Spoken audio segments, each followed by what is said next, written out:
Makanya ngaji biar tahu aturan-aturan agama. Dan salah satu aturan agama, ketika yang punya harta meninggal harus langsung dibagi-bagikan.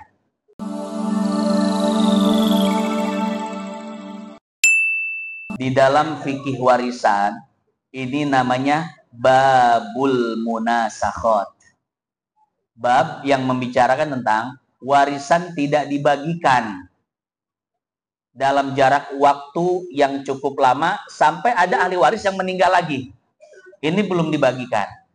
Pertama, bagaimana hukum membagikan warisan? Apakah harus bersegera atau boleh ditunda-tunda? Maka jawabannya harus disegerakan. Jangan ditunda-tunda.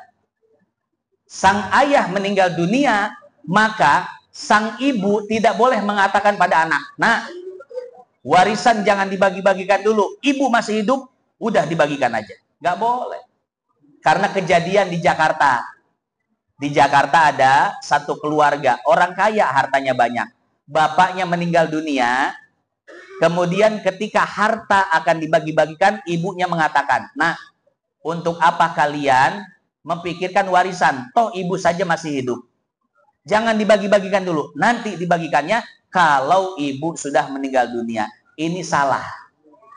Kenapa salah? Karena anak-anak punya hak terhadap harta ayahnya. Bukan cuman ibunya yang punya hak terhadap harta ayahnya. Bukan cuman istri punya hak terhadap harta suaminya. Anak-anak punya hak. Apalagi anaknya sudah menikah, berumah tangga, haknya lebih besar lagi. Maka ketika orang tua, kita katakan seorang ayah meninggal dunia, maka hartanya harus segera dibagi-bagikan. Pak Ustadz, pipa seaeun ke jengkolot, makanya kudu ngaji. Henteu ngaji mah rek kumaha ge pasea. Rek dibagikeun, rek teu dibagikeun pasea, rek adil teu, rek adil pasea, Pak. Sesuai faraid bagi rata pasea, teu ngaji. Makanya ngaji biar tahu aturan-aturan agama. Dan salah satu aturan agama, ketika yang punya harta meninggal harus langsung dibagi-bagikan. Saya kasih cerita, Pak, contoh. Ada orang ngadu ke saya, "Pak Ustadz." Oh iya. Sok jawab wae. Ada yang ngadu, "Pak Ustadz, suami saya meninggal dunia dan anak saya menuntut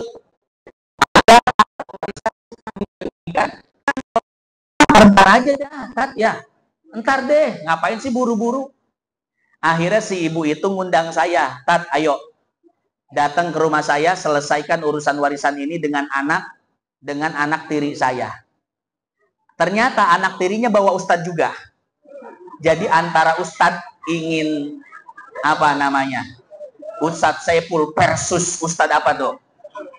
Pertandingan lah, adu ilmu ceritanya. Mungkin maksudnya dia begitu. Cuman patokan saya bukan orang. Patokan saya siapa yang benar menurut ajaran syariat. Akhirnya ketika saya bertemu dengan Ustadz itu, kita korek kisah ceritanya dari kedua belah pihak ya. Dari si ibunya dan dari anak tirinya. Setelah saya mengetahui itu dan Ustadz itu juga tahu, sepakat, Pak. Sepakat bahwasanya kita harus membagikan harta warisan pada waktu itu juga. Ya, karena ilmunya sama, saya dengan Ustadz ilmunya sama. Ya, maka kita sepakat, oh iya Ustadz, kita sepakat kita harus bagi sekarang juga. Karena memang menurut aturan agama seperti itu. Akhirnya kata si ibu, "Katain salah milih Ustadz." Malah berkoalisi. Lah saya nggak peduli mau ibu dekat sama saya, ibu jamaah saya, sering ngaji ke saya, tapi saya akan berbicara masalah syariat. Makanya hampura ngaji jeung saya loba nu kasinggung. Ya. Artinya begini, Pak, kalau saya menyampaikan sesuatu jangan dulu emosi. Dipikir ilok Ustadz kudu ngilu urang. Amun urang asup neraka kumaha? Ustadz neraka tuh. Urang nu kudu ngilu ka Ustadz. Nah, amun Ustadz asup surga alhamdulillah urang ngilu. Ustaz asup neraka kumaha. Ngilu cenah.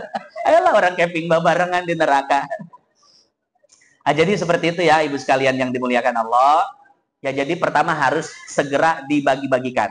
Lalu bagaimana kalau sudah lama tidak dibagikan lalu ada ahli waris yang meninggal lagi? Nah itu perhitungan munasakhot ada. Tapi gampangnya begini. Gampangnya ketika mayit yang pertama meninggal dunia, langsung hitung asetnya berapa dan ahli warisnya siapa, dibagi-bagi dulu bagiannya. Kemudian setelah si mayit kedua meninggal dunia, berapa dia bagiannya, asetnya berapa, dihitung 2 kali. Ya gampangnya seperti itu. Wallahu a'lam bishawab. Bapak Ibu yang dimuliakan Allah, itu saja yang dapat saya sampaikan. Mohon maaf ya kalau ngaji saya ada omongan gak enak, tersinggung. Resiko ngaji jeung saya mah teu amis kabeh teu. Nu rada-rada pahit ge loba. Hadirin jamaah yang dimuliakan Allah. Kita tutup dengan Ummul Quran suratul Fatihah. Mudah-mudahan yang sedikit ini manfaat jadi tabungan kita di akhirat. Al-Fatihah. A'udzubillah. Bismillahirrahmanirrahim. Alhamdulillahirabbil alamin. Ar-Rahmanirrahim. Iyyaka na'budu wa iyyaka nasta'in. Ihdinas siratal mustaqim. Siratal ladzina an'amta 'alaihim ghairil maghdubi 'alaihim waladdallin. Allahumma taqabbal minna salatana wa siyamana wa qiyamana wa ta'limana wa ta'allumana wa tammim taqsirana ya Allah ya arhamar rahimin.